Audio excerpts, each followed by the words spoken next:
Hello and welcome back to the Dune Minute Podcast, your place to dive minute by minute into the cinematic adaptation of Frank Herbert's Dune. I'm one of your hosts, Zach. And I'm John.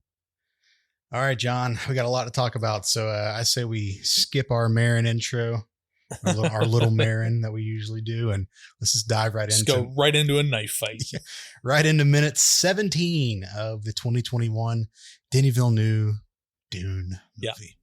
We're starting this minute off. Paul is toggling the shield on his hand on. Yep. And I'm just going to go right into the shields. I think they're cool as fuck. Yep. We see Paul. So we not only see the shield come on, but we hear, and if you have either a really good sound system or if you're watching it with headphones, you almost like feel the like vibrancy. Vibrations, that whatever that word, the resonance. Episode title. Yeah. Ding. The resonance of the shields. And we see Paul just kind of like bat it at his hand a little bit, and it's clearly bouncing off. And then we see for the first time the slow blade penetrating the shield. Yep. As it, gets that high pitched whine and the shield turns red. Whatever R&D went into the VFX for that to happen. Yeah. So cool. And especially like later on in the movie when you see the shields on armies of people on a larger scale, it just it looks super cool later. Yeah. My first note on the shields, these definitely look better than the 1984 movie. where it's just squares. PS2, PS1. No, that's not even that bad. Fucking wrong textured Minecraft looking ass motherfuckers. So personal shields. I want to talk a little bit about those and kind of their importance and like in place in this world. Sure. Because they're super important. They're described as shield belts in the book. So they are belts you put around and turn them on, which is something that the Lynch movie kept true to the books. Yep. We see them as like wristbands here, or almost like hand bands, it's or like, whatever. Seems like an odd place to put them. That's fine. Clearly, we see later with the Baron that he activates his with his ring. So it's not something that is localized to one particular place. I guess they can have different areas where you activate your shield, which is cool. That's a cool little piece of technology. Sure. So these shields are basically like inertia dampeners. If something goes fast into a shield, the force field or like whatever, like the particle beams that comprise of the shield basically turn to solid mass. So anything that's going at a velocity cannot, like at a high enough velocity, will not be able to penetrate the shield. Sure. But one thing so I'm gonna jump ahead a little bit in our minute here. Because it's relevant. It seems that it will stop the object, but it won't stop the momentum. Because at the end of our minute, we see Gurney just fucking jab Paul right in the gut, and it sends him to his knees. Right. So shields, according to the encyclopedia, are generated by this thing called the Holtzman effect. There's our boy Holtzman again coming up. Shout out. Yeah. He's, we got, I swear we got to just do like a single hour just talking about him one day we'll do it. So they're not impenetrable, obviously. We see things with a slow enough, velocity can enter the shield, and that's done on purpose. They have the ability to become absolutely impermeable. But what that means is that air cannot get in either. Okay. So they keep this, there's this notion of a strike speed when you're talking about shields in Dune. So it's below things below a certain velocity will be slowed down, but they can still penetrate. Got it. And so in the books we hear Gurney, I believe it's Gurney, it might be Paul, one of the two. They say this line, it's slow on attack, fast on defense. That's kind of the fighting style that you have to have when you're fighting someone with shields. Be very quick with your defensive measures, but if you're going to attack, you have to make that a very slow, graceful motion. Got it. It's almost kind of like water. Like, you know how if you drop something really fast into water, like how they talk about, like if you jump off of a high enough bridge and you hit water, it's like you're landing on concrete. Yeah. But then like you can just take a fucking bath in water. So, yeah. Okay. That's really cool. And yeah, we'll have to figure out when we want to have like a deviation episode talking about Holtzman. We could fill up an hour plus with that guy. Speaking of the fast on defense and slow on attack, I want to talk about the choreography for the fights. Yes. And the direction. So Roger Yuan, I believe is how you pronounce his name. First of all, the guy has a hell of a resume. I have in my notes IMDb page a mile long. Yeah. So I'm loading it up here. I'll just read off a couple of his accolades as a stunt coordinator. So Dune Part 1 and Part 2, obviously, we're here. The remake of Mulan, which, whether you liked it or not, still had some really good choreography. Is that the American version or the Chinese version? It was the live action. Yeah, but there's two versions of it. We probably did not IMDb see. just has him on that whole project. So it's probably the American version. Yeah. I've not seen the Chinese version. John Wick Chapter 3. Yep.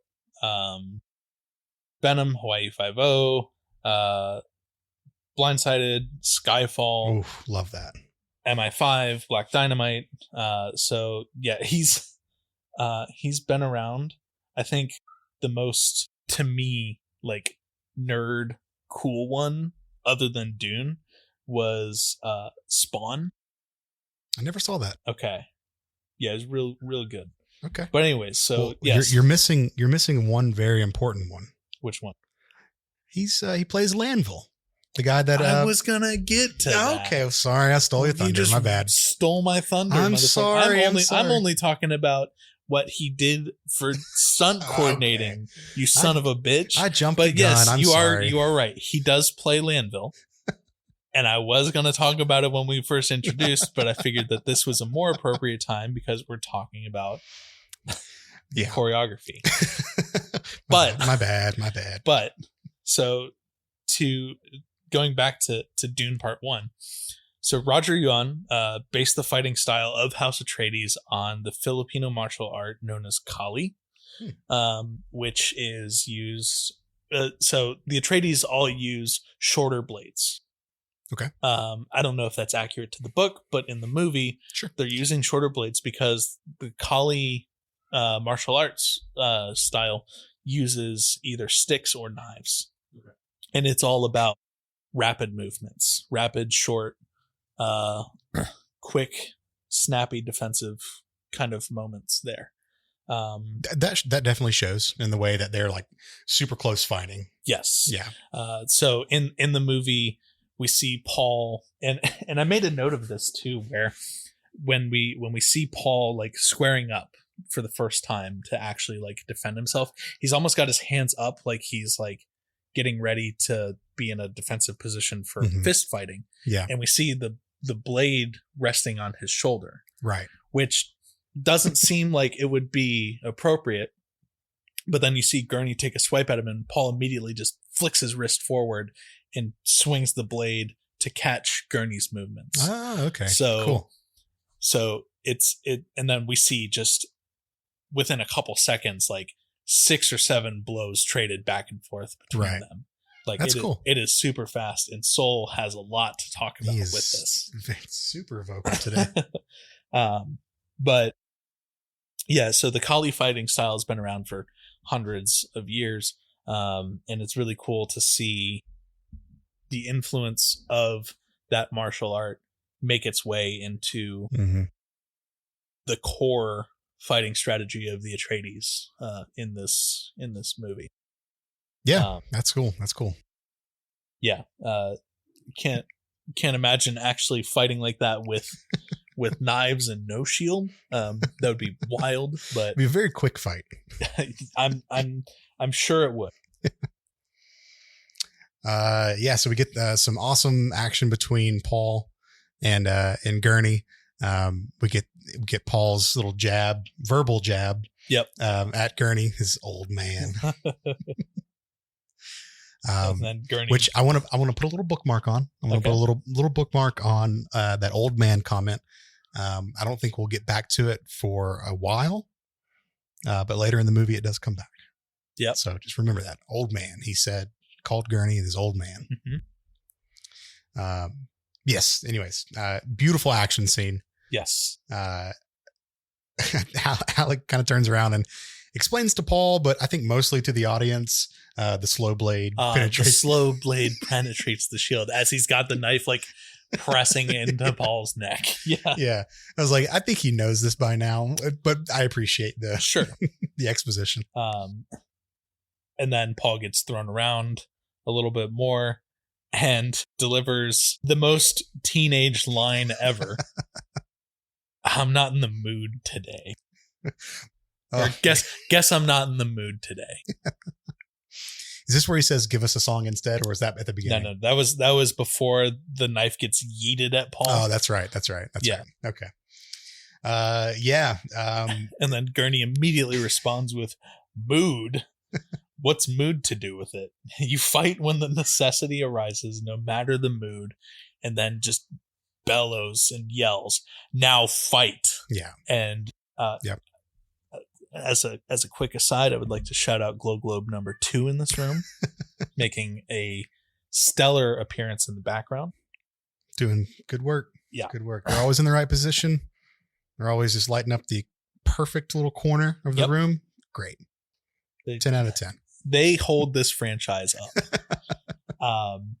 But yeah, so as Gurney now yells at Paul, "Now fight," he just lunges and goes at him again, and is just basically is so oppressive that he knocks Paul's, blade out of his own hand, at which point Paul has to kind of escape, and he does like a cool little Spider-Man kind of parkour Spider Monkey parkour jump movement thing over the table, and then reaches over and grabs 2 smaller knives. Yeah. I thought it was interesting that he was going for like 2 smaller, like even smaller, like maybe a couple inch long, like little daggers. Yeah. Paul seems to like small daggers. But that makes a little bit of sense with something that I think I noticed either in this minute or maybe it's in one that's coming up soon. Paul likes to do like very quick flips and turns. And I don't know if that's actually Timothée Chalamet doing that. It is. So I watched the, I've heard them described as like anime flips and stuff. Well, so if you're watching the movie on Apple TV, or if you bought it through iTunes or whatever, like it comes with a bunch of like extras and everything. And, sure, there are definitely spots where there are stunt doubles, but specifically for this scene, Roger Yuan did all of the coordination and everything between Josh Brolin and Timothée Chalamet. And one of the things that Roger was talking about was how Timothy's like experience in theater made choreographing all of this like actually pretty easy. Oh, nice. Because he's got that like actual stage presence where you can't just like swap out a stunt double in that moment. Well, good. Well, good on Timmy for doing these stunts. Yeah. But so Paul grabs the 2 smaller blades, and my note for that little bit right there is Ashoka Tano style. Yeah. There's Star Wars. Is it Ahsoka? Ahsoka Tano style. Yeah, Star Wars reference. And then, they kind of do like a little bit of a circle around each other thing. And then just like we talked about earlier, Gurney just fucking belts Paul right in the gut. Was it a punch or was it a knee? It's the sword. Oh, okay. See, I have my notes. He jabs him in the gut with the sword, and the momentum from that blow sends Paul down to his knees. Cool. One thing that if you watch that scene in slow motion too, as Paul is down on his knees, you see him do like a little toss the knives in the air to flip them around thing. So the blade is no longer out from the top of his hand, but from the bottom, like you're doing like a downward stabbing motion. Oh, interesting. Yeah. Okay. All right. And our minute ends with him Paul, taking the knee. Taking the knee and just like a loud thud from that impact. So, oof, what a cool fight scene. Yeah. Many more to come, but it's such a good introduction to like shield technology. They do a lot of showing, not telling here, although they did a great job of showing what the shields did at first without telling us. And then Gurney basically looks at the camera and goes, if you move the knife slow enough, it'll get through the shield. Looks at the audience and is like, hey, guess what? Which is fine. That's fine. I think most of us were already there, but for the little bit that weren't, we got right over the right over the line with knowing exactly how these shields work. So yeah, cool minute, man. Well, let's come back and do this again, and we'll talk about minute 18 through 19. Yes, we will. All right, cool. We'll see you tomorrow. See you.